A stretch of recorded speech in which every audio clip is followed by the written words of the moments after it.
модельдерди зерттөөгө арналган интерактивді бағдарлама пакеттер кешені болып табылады екен. Жалпы енді біз оны қалай орнатамыз, өзіміздің дербес компьютерімізге оны қарастырайық. Чтобы установить программу Rocket Science, вам нужно перейти по ссылке rocket.com. В строке поиска введете адрес rocket.com, и у вас откроется официальная страница rocket.com. И здесь вы выбираете свой тип операционной системы. Здесь можно Windows, Android и iOS. Так как у нас операционная система Windows, я выбираю Windows. Можно выбрать рекомендации, то есть минимум, либо рекомендационные параметры. То есть смотрите на тип вашей операционной системы, процессора и так далее. Выбираете и нажимаете на download, то есть скачать. После того, как вы нажали, программа автоматически скачивается. Дальше, после того, как вы скачали, нажимаете на .exe файл, и у вас программа установится. И появится вот такой вот ярлык, то есть вот вы видите Rocket. Нажимаете на ярлык 2 раза, и у вас откроется вот такая программа. Среда Rocket Science. Здесь внизу есть настройка. Как вы видите, можно настроить громкость, дисплей и выбрать язык. То есть одно из преимуществ программы Rocket Science, здесь можно выбрать, Rocket Science поддерживает несколько языков, то есть здесь можно выбрать русский, английский, казахский. Удобный вам язык выбирайте. Дальше идет работа. То есть здесь, как мы до этого говорили, Rocket Science поддерживает более 1000 3D-моделей. Выбираем нужную нам модель, выбираем модель и нажимаем на кнопку «Начать». И идет загрузка модели здесь. После того, как модель загрузится, у вас откроется вот такая среда. Это лампа накаливаний. Здесь внизу есть меню. То есть что мы можем сделать? В Rocket Science есть 4 режима работы. Это первый режим, это режим исследования, режим анимации, и режим презентации, и режим практический режим. Режим исследования можно выбрать автоматические исследования или исследования вручную. Если выбираете автоисследование, нажимаем на кнопку автоисследования.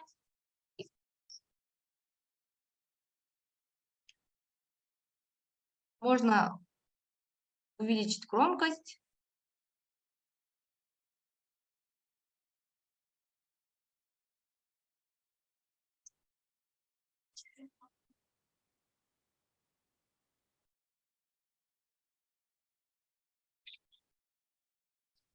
Это у нас автоисследование.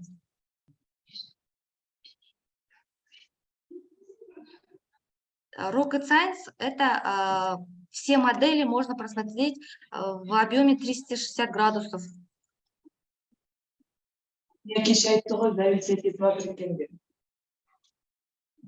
Это у нас автоисследование. А если будете вручную, то вот здесь, видите, есть кнопка «Объекты». Нажимаем на «Объекты». Потом внизу есть описание. Вот здесь выходит описание. Бағана айтып кеткенде, бұл жаңағы Rocket Science бағдарламасына барлық жаңағы модельдерді біз 360 градусқа бұра алады екенбіз. Мысалы, қазір біз бір объектіні таңдаймыз. Мысалы, мына жаңағы лампа накаливанияны таңдадық қой модель ретінде, яғни зертханалық жұмыстарыңыз лампа накаливания болатын болса, сіздер таңдайсыздар осы модельді. Одан кейін мына жақта көріп тұрсыздар, объекті деп тұр, иә? Объекті дегенге басасыздар. Міне, мысалы, топлый лампаны басатын болсаңдар, сіздерде мына суретте жанып көрсетіледі, және де мына жағында сіздерге анықтамасы беріліп отырады. Одан кейін осылай, осы түрде жаңағы санның бүкіл жаңағы бөлшектеріне біз зерттеу жұмысын жүргізіп шығуға мүмкіндік береді міне. Яғни бұл жаңағы STEM оқытудың негізгі идеясына біз айтып кеттік. Тек қана жаңағы сөзбен ғана емес, көзбен студенттер және оқушылар болсын, көзбен көріп отырып, оны түсіну керек, тәжірибе ретінде. Яғни сіздер түсіндіріп жатқан кезде бұл тақырыпты анықтамасымен қоса студенттер жаңағы лампаның жұмысын көріп отыра алады екен. Бұл режим жаңағы исследовательский режим дедік, жаңағы біреу автоисследование, және де өзіміз зерттеуімізге мүмкіндік береді екен. И следующий режим — это режим анимации. Нажимаем на анимацию и запускаем play. Здесь вы можете увидеть полную работу лампы накаливания. Да? Нажимаете вот лампа накаливания, дальше излучение света.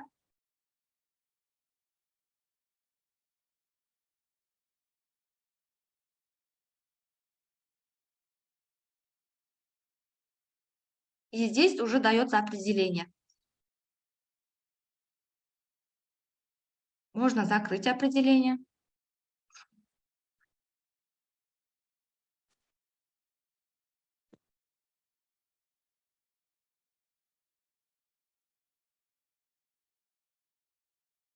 Дальше угасание света. Вот.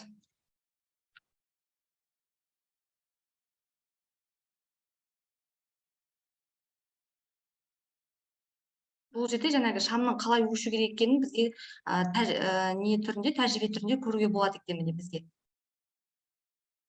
Бұл анимациялық режим. Біріншісі жаңағы бізде зерттеу режимі, екіншісі міне анимациялық режимі.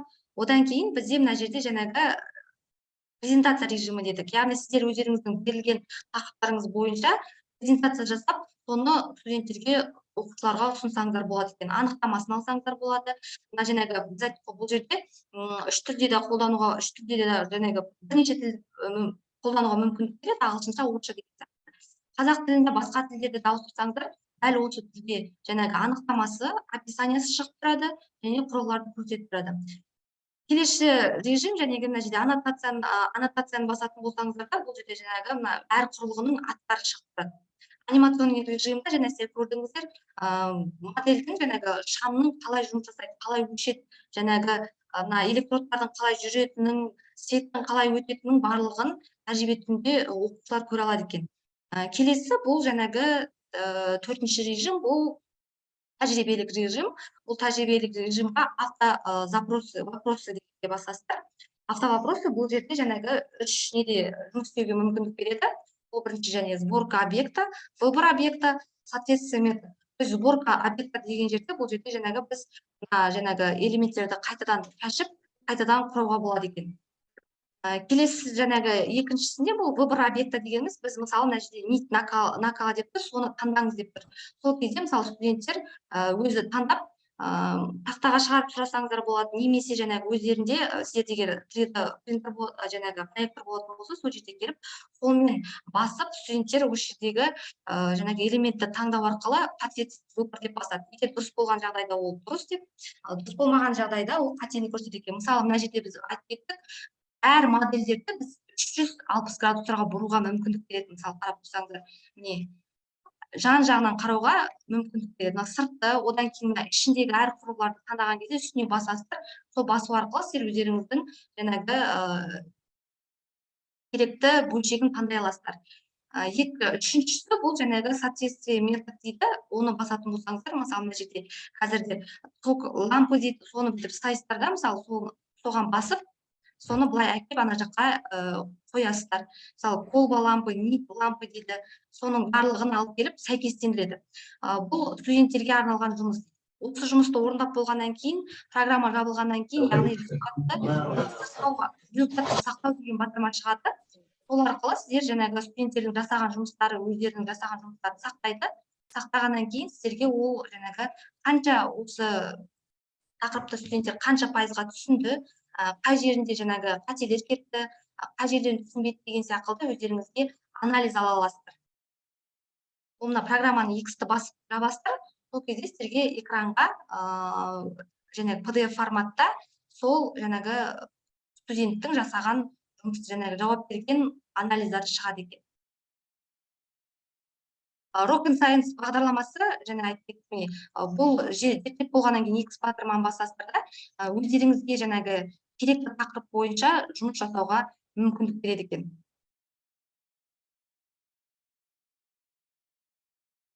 Жалпы осы қысқаша Rocket Science-тың бағдарламасының жұмысы осыдан тұрады екен. Яғни бұның артықшылығы және айтып кеттік, STEM тәсіліне негізделген. Яғни студенттер болсын, оқушылар болсын, тек қана жаңағы тақырыпты бізде қазір IT құзыреттілік дамып келе жатыр. Сондықтан да тек қана сөзбен ғана айтып қана түсіндіріп қана қоймай, тәжірибе түрінде әр тақырыпты түсіндіретін болсаңыздар, олар жаңағы көзбен және есте сақтап қалу, жаңағы осы тақырыпты игеру мүмкіндігі жоғары болып келеді екен. Жақсы. Сұрақ бар ма? Бағдарлама бойынша, бойынша. Ғали Асхатовнаға сұрақтарыңыз болса, қазақша, орысшада қоя беріңіздер. Саламатсыздар, мен сіздерге қояйын деген сұрағым. Бұл жаңаға программа жаңа бесплатно ғой, иә? Былай ешқандай, просто жаңаға немен өзіміздің почтамызбен тіркелеміз, солай жұмыс істей береміз бе, жоқ сатып алу керек па? Мысалы, қазір мен айтып кеттім, мына жерде қарап тұрсаңыздар, rocket.com-ға өтесіздер, осы жерден жүктеп аласыздар.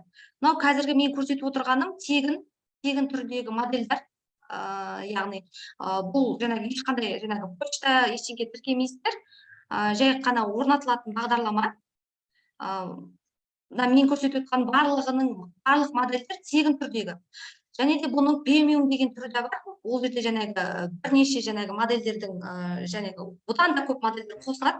Және де презентация режимі қосылады, қалай жасау керек екенін. Одан кейін ол режимді сіздер өздеріңіз тапсырма құрауға, өздеріңіз бір өзгерістер енгізуге мүмкіндік береді.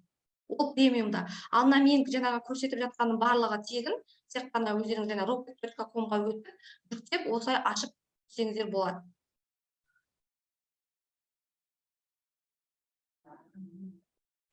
Жақсы, тағы да басқа сұрақтар бар ма? Сұрақ түсінікті болды ма, жауабы? Жауабы дұрыс болды ма? Иә, рахмет сіздерге, көп. Осындай бағдарламалар осылай көп емес. Жақсы. Мен мына жерде rocket.com-ға кіресіздер, өтесіздер, осындай осы жерден жүктеп алсаңыздар болады. Әріптестер, сұрақтарыңыз болса, чатқа жазыңыздар. Болмаса, кім Ғали Асхатовна телефон номеріңізді айтсаңыз, өзіңізге шығып сұрасын, тағы да толығырақ білгісі келсе, қолыңыз бос кезде айтып, кішкене көмек жасап жіберсеңіз, осы не бойынша. Иә, әрине, қазір мен чатқа телефон байланыс номерімді жазып жіберейін. Телефон сұрақтар болатын болса, если будут какие-то вопросы, пишите по WhatsApp, можете звонить.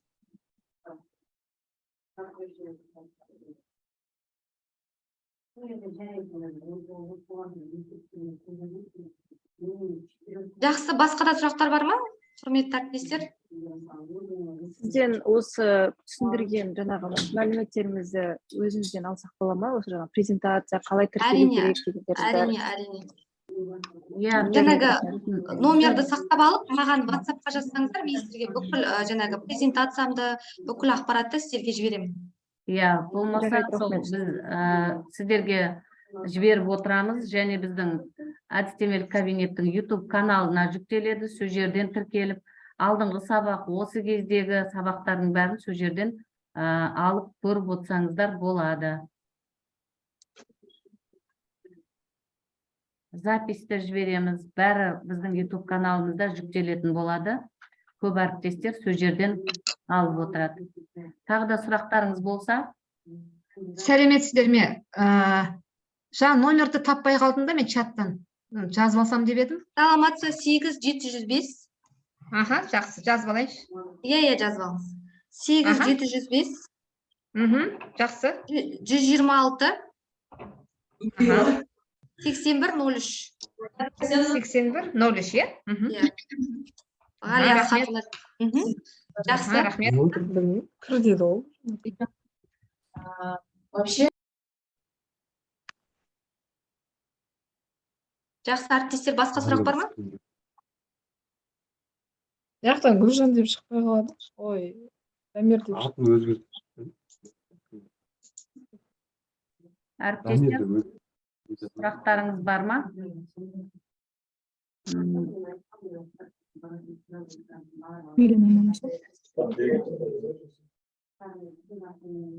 Енді осындай жақсы жаңалықтар болса, бір-бірімізбен өстіп байланысып, осындай айналып тұрайық, ана бір-бірімізге беріп тұрайық мәлімет деймін да. Енді бізде де жақсы жаңа, енді бәрі программаны бәрі бірден жақсы біле бермейді ғой. Жақсы, әрине. Иә, мысалға бізде де, менде де біраз мәліметтер бар, сол бір-бірімізбен бөлісіп, тағы да осындайларды ұйымдастыра беріңіз. Жақсы. Сізге көрсетсеңіз келесіде, иә, көрсете берейік. Иә, бұл жерде отырған арнайы пән оқытушылары мен өндірістік оқыту шеберлері, преподаватели специальных дисциплин и мастера производственного обучения. Бұл кісілерге осындай жеңіл, әрі жақсы түсінікті болатындай, осындай жаңағы материалдарды ұсынып жатырмыз. Өте қатты күрделендірмей, және ары қарай соны пайдаланамын десе, міне біздің әріптестеріміз жеке де шығып хабарласып сұрауларына болады. Мына қарап отырсаңыздар, жаңа қаншама сабақта барлық мұғалімдер пайдаланса болады екен. Бір пәнді ғана қамтып айтып отқан жоқ ол кісі. Сондықтан YouTube каналдан алып түсінбесеңіздер, болмаса жаңа телефон номерін беріп жатыр. Ғали Асхатовна политех колледжінен, Алматы мемлекеттік политехникалық колледжінің әдістемелік бірлестігі бойынша директордың орынбасары, шығып ол кісіге де жеке сұрасаңыздар болады. Және де бұл бағдарламаны өздеріңіздерді жаңағы оқу, және колледждеріңізде болсын көрсетсеңіздер болады оқытушыларыңызға. Ары қарай қолдануға. Жақсы, әріптестер, басқа сұрақтарыңыз болмаса, или біреулер кіре алмай отыр ма екен, мына жерде не жазып жатыр? Коллеги, есть еще вопросы? Жақсы, онда сұрақтарыңыз болмаса, осымен аяқтаймыз. Осымен қалалық семинарымыз өз мақсатына жетті деп ойлаймын. Аман, сау болыңыздар. Назарларыңызға рахмет. Рахмет сізге, Ғали Асхатовна. Сау болыңыздар. Рахмет барлықтарыңызға. Сау болыңыздар.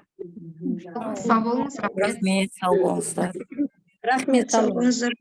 Сау болыңыздар. Сау болыңыздар. Жақсы, рахмет.